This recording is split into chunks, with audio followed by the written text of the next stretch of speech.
We Eucharist every day, or as often as we can, prepare us for the difficult and challenging aspects of our life. Today's first reading, the last line, to me is so poignant.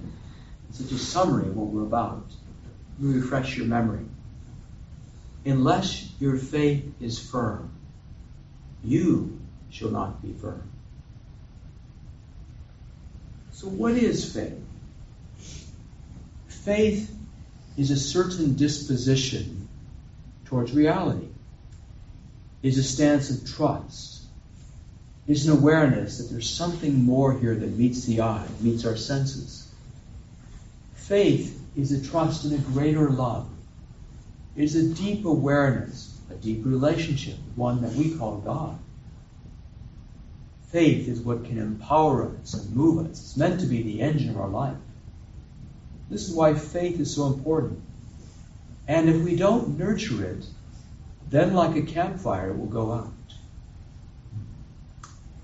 Faith is given to us at our baptism. And yet it's up to us, alone and together in community, to help that grow, to nurture it. Today's first reading is a powerful one, where King Ahaz is facing what appears to be impossible odds. His enemies have coalesced together, and he is frightened to the core. God sends the prophet Isaiah to him and says, "What are you afraid of? What are you afraid of? Don't you know who it is that stands with you? It is Yahweh, our God." And he reminds him that you must allow your faith to be firm. Otherwise, yes, you will fall.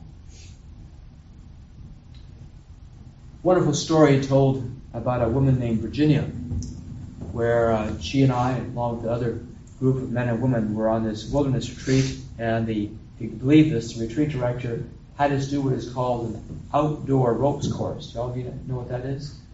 Okay, some of you do. Well, as a former youth minister, I can tell you it's a real challenging experience. Ropes courses take place about anywhere from 30 to 50 feet above the forest floor.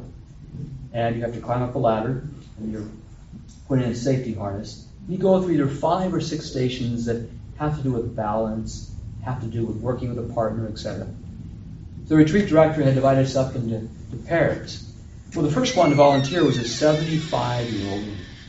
She was a retired psychologist, and her partner was a woman in her mid-50s. And the first 5 stations, they did great.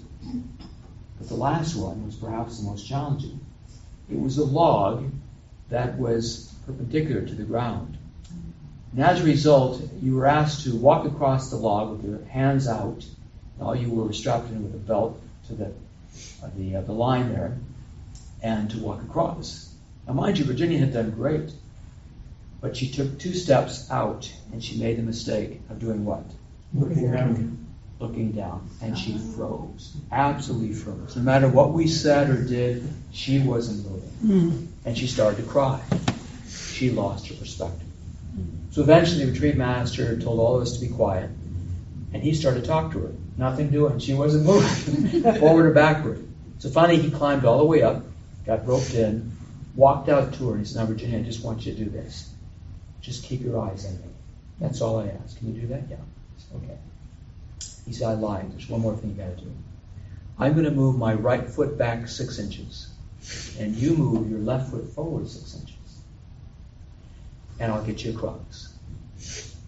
And in his wisdom, he didn't touch her. He didn't say, "Here, take my hand," or what. He knew she had to do this. And so that's what they did. 6 inches here, 6 inches there. Next thing you know, she was across. She had a firm faith, not in herself, not even in the grounding of her feet, but she had a firm faith in what she saw in the man's eyes. That's what got her across. That's what faith is. Sometimes you may not feel touched by God. Your external points of reference are gone. Faith is more than that. It's an internal experience, an internal awareness that this love will see you through whatever it is you're facing. Each of us have faced sometimes impossible odds. We have echoing in our minds, facing sister death, as we listen to what happened to Diana. Maybe it's illnesses, sufferings of friends and family, or your own. A fear of losing something meaningful to you. But whatever it is, the prophet Isaiah's words echo down through the centuries as he says unequivocally, unless your faith is firm, you shall not be firm.